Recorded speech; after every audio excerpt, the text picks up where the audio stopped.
신앙 고백하십니다. 전능하사 천지를 만드신 하나님 아버지를 내가 믿사오니 그 외아들 우리 주 예수 그리스도를 믿사오니 이는 성령으로 잉태하사 동정녀 마리아에게 나시고 본디오 빌라도에게 고난을 받으사 십자가에 못 박혀 죽으시고 장사한 지 사흘 만에 죽은 자 가운데서 다시 살아나시며 하늘에 오르사 전능하신 하나님 우편에 앉아 계시다가 조리로서 산 자와 죽은 자를 심판하러 오시리라. 성령을 믿사오며 거룩한 공예와 성도가 서로 교통하는 것과 죄를 사하여 주시는 것과 몸이 다시 사는 것과 영원히 사는 것을 믿사옵나이다. 아멘. 찬송 595장입니다. 595장입니다.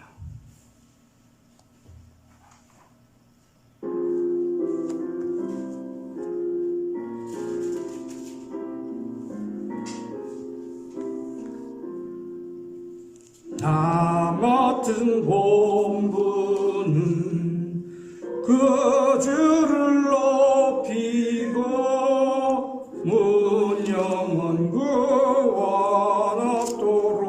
잘 인도함이라. 부르심 받들어 내 형제 섬기며 그 주의 뜻을 따라서 내 정성 다하리. 주 앞에 모든 거일 철행케 하시고 이후에 묻림 배울 때 상 받게 하소서. 항상 깨어서 늘 기도드리어 내 믿음 면치 않도록 날 도와주소서.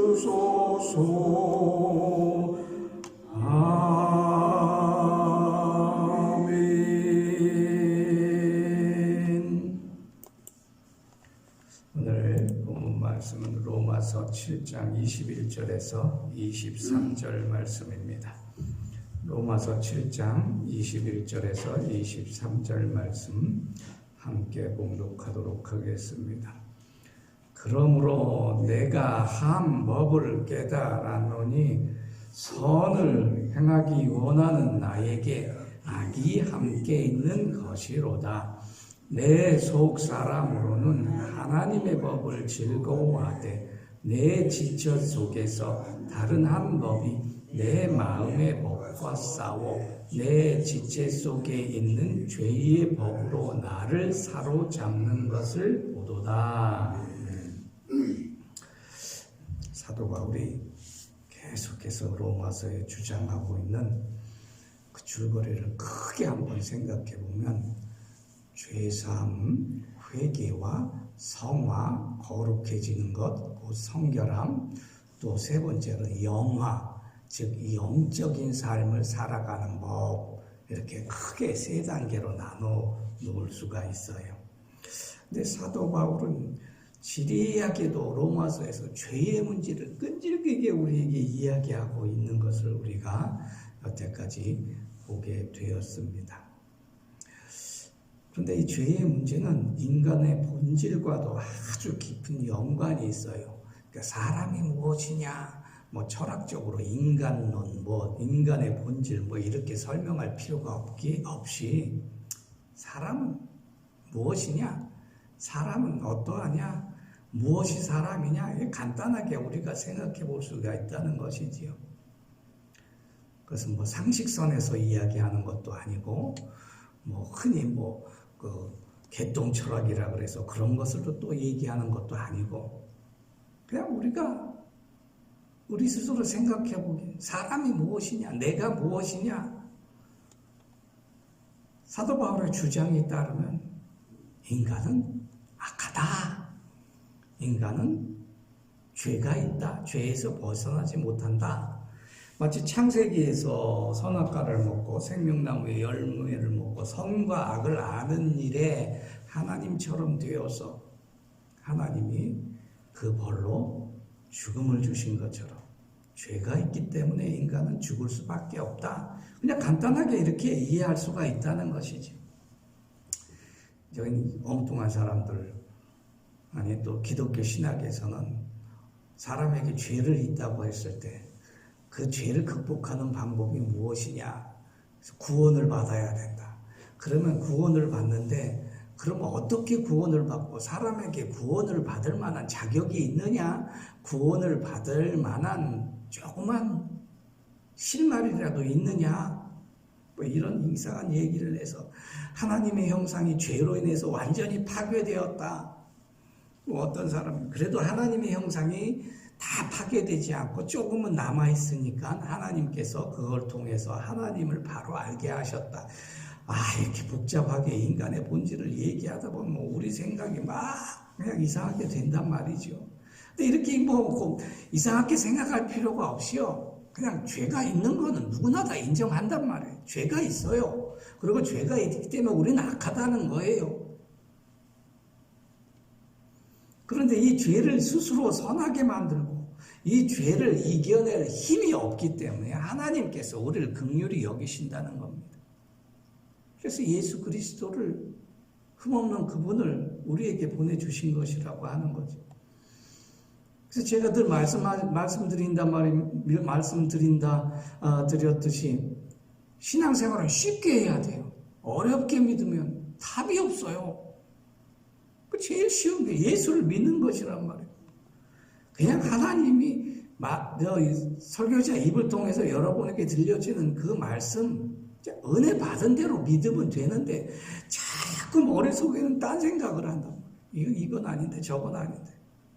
그럼 신앙생활이 어려워져요. 믿음의 시련이 와요. 사탄 마귀는 그걸 노리는 거예요. 인간의 지식을 노리고 인간의 교만을 노리고 인간이 가지고 있는 자만을 노려서 그거를 자꾸 그냥 싹싹 다듬고 칭찬해줘가지고 하나님을 대적하게 만든단 말이에요.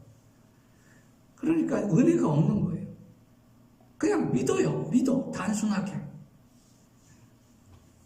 나는 죄인이고 연약한 자고 하는 일마다 악한 일이기 때문에 오직 예수 공로 의지하여 오늘도 믿습니다 라고 하는 것이 이게 제일 좋은 신앙 방법이라는 거예요.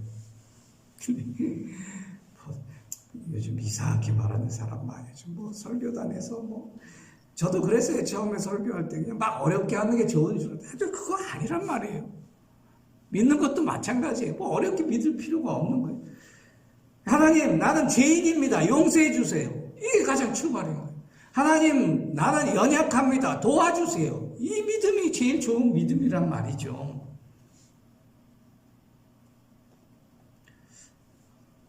제가 중학교 때 도덕교과서에서 도덕 선생님한테 배운 게 성선설, 성악설이라는 걸 배웠어요. 인간의 본질은 본래 선하냐 악하냐. 근데 믿음이야말로 그것도 필요가 없어요. 어쨌든 나한테 악한 것도 있고 선한 것도 있다라는 것을 인정하고 거기서부터 선한 것은 하나님이 이쁘게 보시지만 악한 것은 내가 버려야 되겠다는 그 결단과 믿음이 중요하다는 거죠. 인간은 본래 악해요. 원죄가 있으니까. 그런데 선한 것도 조금 있단 말입니다. 예를 들어 죽은 사람, 죽어도 악한 사람은 악한 사람이죠. 전두환은 아주 악한 사람이지만 장세동 같은 악한 사람에게는 또 선해요. 그걸 또 선이라고 얘기할 수 있는지 모르죠. 윤석열은 악한 사람이지만 그래 한동훈이한테는 선하단 말이에요. 그래서 착한 것은 착한 그 자체로 100% 존재하지 않아요. 선한 것이 100% 있지 못하다는. 그 죄도 마찬가지예요. 우리가 죄가 100% 있는 죄인은 또 없어요. 죄도 100% 있는 죄가 없다란 말입니다. 1% 그러나 이게 중요하게 알고 싶으면 1%라도 죄를 지면 죄인이라는 거예요. 이게 우리에게 고백해 보는 죄. 내게 조그마한 것이라도 하나님께 드린 선한 일을 파기하거나 내가 아주 손톱의 때만큼이라도 하나님께 거짓말을 했다면 그 죄인이란 말이에요. 이걸 인정하는 게 중요한 거. 그래서 끊임없이 내가 죄를 아주 그냥 없이 하기 위해서 예수 그리스도의 보혈의 피로 내 몸을 씻고 내 죄를 씻어서 흰 눈보다 더 이게 양털보다 더 깨끗하게 나를 씻어야 된다고 하는 것이지. 그래서 사람에게는 죄가 있고 선이 있고 악이 있고 또 좋은 일이 있다고 하는 것이죠. 근데 이것을 끊임없이 내 속에 있으니까 고통스럽고 힘들고 고달파요. 삶이 죄만 있으면 고달프지 않습니다. 또 완전히 선만 있으면 고달프지 않아요. 악한 사람들은요, 고민 안 해요. 고달프게 안 살아요. 그러나 완전한 선인들, 마치 악한 일을 도무지 행하지 못할 산속에 들어가는 사람, 고민 없이 산단 말입니다. 그런데 이 고민과 힘들고 고달픈 인생은 다 죄와 악, 선과 축복이 이게 섞여져 있으니까 그래서 고달픈 거예요, 인생이. 그래서 여호수아는 세겜 광야에서 이스라엘 가나안 땅에 들어가기 전에 이스라엘 백성 장로들과 백성들과 다 모아놓고 천부장, 만부장, 천부장, 백부장 온 백성 다 모아놓고 얘기했어요. 요단강을 바라보면서 우리가 저 요단강을 건너 가나안 땅을 건너가야 하겠는데, 그런데 지금 너희가 결단해라. 너희가 애굽에서 섬기는 신이든지 이 광야를 지나는 가운데 아모리 사람들과 섞여 살면서 아모리 족속의 신을 섬기든지 아니면 오직 여호와만 섬기든지 오늘 결단하라. 그러나 나는 오직 여호와만을 섬기겠노라 라고 여호수아가 이스라엘 백성에게 선언을 해버렸어요. 우리는 어떤 것입니까? 본시 죄도 있고 선도 있고 악도 있고 축복이 있는데 그 가운데 어느 하나를 선택하고 살아야 마음이 편할 거 아닙니까? 날마다 고달픈 인생에서 벗어날 것 아니겠습니까? 창세기 3장에서 22장에서 여호와 하나님이 이르시되 보라 이 사람이 선악을 하는 일에 우리와 하나같이 되었으니 그가 그의 손을 들어 생명나무의 열매도 따먹고 영생할까 하노라. 그래서 하나님이 사람에게 긍휼을 베푸신 것이 너희가 땅에서 나왔으니 이제 에덴 동산에 온갖 실과를 먹고 자라는 게 아니라 땅으로 내려가 그 땅에서 나는 열매를 먹고 살아라. 그래서 23절에 여호와 하나님의 에덴 동산에서 그들을 내보내가지고 그들의 근원이 된 사람의 근원이 된 땅을 갈게 하시느니라 그랬어요. 그래서 저는 집사님들 권사님들 밤매 쉬는 일 저는 너무너무 그 힘든 거 잘 해내시는 거 보고 참 아주 놀라워요. 제가 고등학교 졸업하고 김포 평야에 가서 모를 심으러 일당 많이 준다고 해서 아르바이트를 하고 갔는데 하루 했더니 허리가 얼마나 아프든지. 그거 허리 굽이려서 하는 거잖아요. 근데 밤 매는 일은 더 힘들지 않겠어요? 땅에서 일하는 그것이 얼마나 힘들다는 거 저는 알고 있어요. 그래서 여러분들이 너무너무 하나님의 큰 은총을 받는 분이라는 걸 깨달아요. 그렇게 고생하시면서도 하나님을 섬기고 예배드리고 찬송하고 기도할 수 있는 여러분의 그 고생을 하나님께서 반드시 받아주시고 복 주시리라 믿습니다. 근데 그게 다 죄의 결과라고 한다면, 우리가 선하지 못해서 그런 것이라면 우리는 이제 죄와 악을 떠나고 하나님께서 주시는 열매로 살아가야 하지 않을까 생각을 하게 된다고 하는 것입니다. 그래서 이분 그 온전한 선을 온전한 하나님의 주시는 에덴 동산의 열매를 다시 먹기 위해서, 먹고 살기 위해서 끊임없이 나를 거룩하게 만들어야 한다는 것이죠. 이제 내 안에 죄가 자리 잡고 왕노릇 하였으니 이제는 그것을 다 내버리고 하나님의 성령이 내 안에 임하셔서 거룩한 삶을, 성결한 삶을 살아가서 이젠 땅에서 나는 열매를 먹지 아니하고 에덴 동산에 원래 있었던 그 열매, 하나님이 주시는 열매, 그 하나님의 주시는 그 축복으로 살아가게 되시를 예수 그리스도 이름으로 간절히 축원합니다. 시편 33장에 여호와는 그를 경외하는 자 곧 그의 인자를 바라는 자를 살피사 그들의 영혼을 사망에서 건지시고 그들이 굶주릴 때 그들을 살리셨도다. 내 영혼이 여호와를 온전히 소망하도다. 여호와는 우리의 도움과 방패시로다. 아멘. 예수를 믿는 사람에게 오는 하나님의 축복인 것입니다.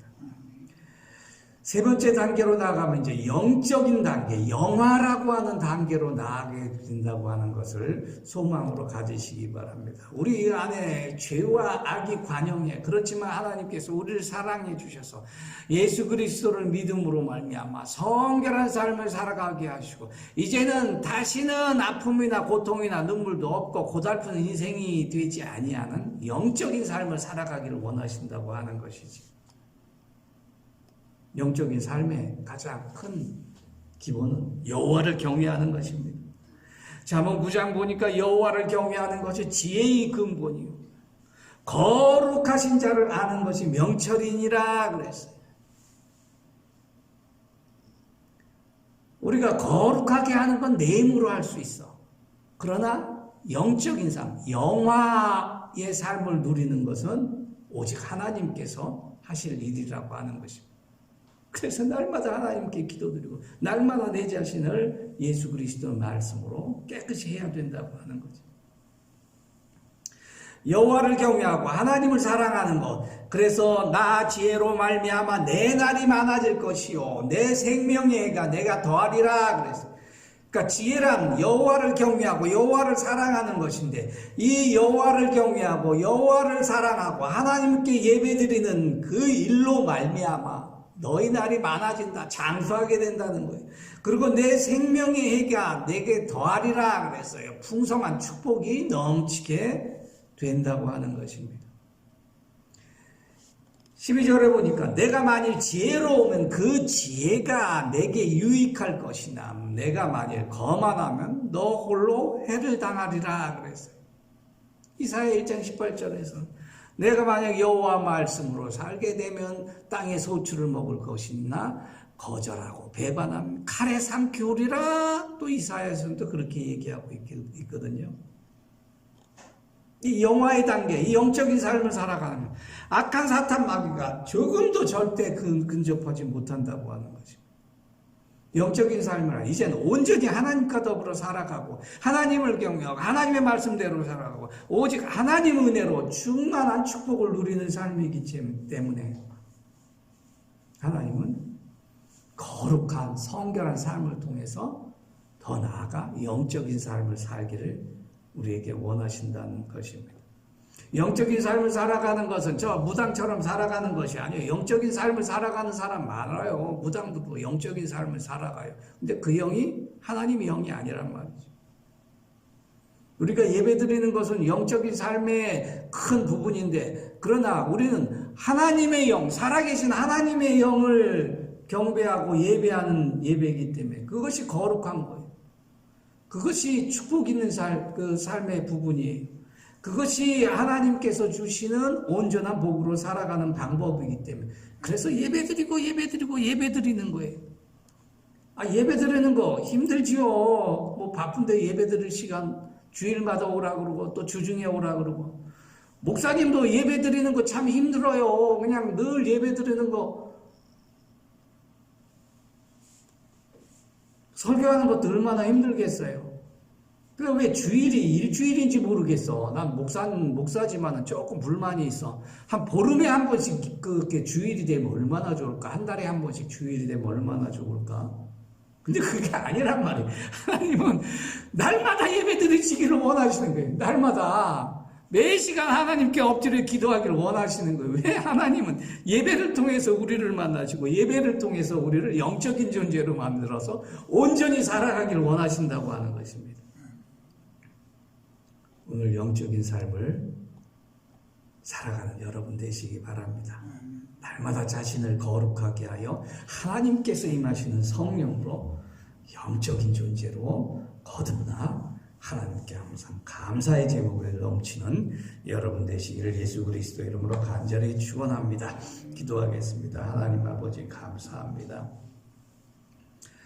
죄사함도 하나님 은혜로 하나님 은총으로 우리를 의롭다 여기신 것, 우리가 그 은혜를 감사하기에 여전히 부족한데 더 나아가 우리를 성결한 삶, 성령으로 살아나게 하시니 참으로 감사합니다. 그것도 우리가 하나님께 감당치 못할 커다란 은총이온데 이제는 하나님과 더불어 하나님 자녀로 영적인 삶을 살아가게 하여 주심을 참으로 감사합니다. 영적인 삶을 통해서 우리의 부족한 걸 다 해결해 주시니 더욱 감사합니다. 우리의 연약함을 다 해결해 주시니 감사합니다. 우리의 병을 온전히 치유해 주시니 감사합니다. 우리에게 주신 기업과 일터를 더 풍성한 열매를 맺게 해주시니 감사합니다. 영적인 삶을 통해서 우리 가정이 화목한 것 또한 감사합니다. 부모에게 효를 다하는 것 감사하고 자녀를 사랑하는 것도 감사합니다. 나라와 민족을 위해서 기도할 수 있게 하여 주시니 감사합니다. 더욱 지도 성도교회를 섬기고 이 교회의 성도로서 하나님께 날마다 감사의 제목을 넘치게 하여 주심을 더욱 감사합니다. 주일의 첫날 또 열심히 일하여 하늘을 바라보고 소망을 가지고 땅을 바라보고 우리의 소출과 축복을 기뻐하는 한 주간 될 수 있도록 저희를 축복하여 주시옵소서. 예수 그리스도 이름으로 기도하옵나이다. 아멘. 기도하겠습니다. 주기도문으로 마칩니다. 하늘에 계신 우리 아버지여, 이름이 거룩히 여김을 받으시오며 나라의 임하옵시오며 뜻이 하늘에서 이룬 것 같이 땅에서도 이루어지이다. 오늘날 우리에게 일용할 양식을 주옵시고 우리가 우리에게 죄 지은 자를 사하여 준 것 같이 우리 죄를 사하여 주옵시고 우리를 시험에 들게 하지 마옵시고 다만 악에서 구하옵소서. 대개 나라와 권세와 영광이 아버지께 영원히 있사옵나이다. 아멘.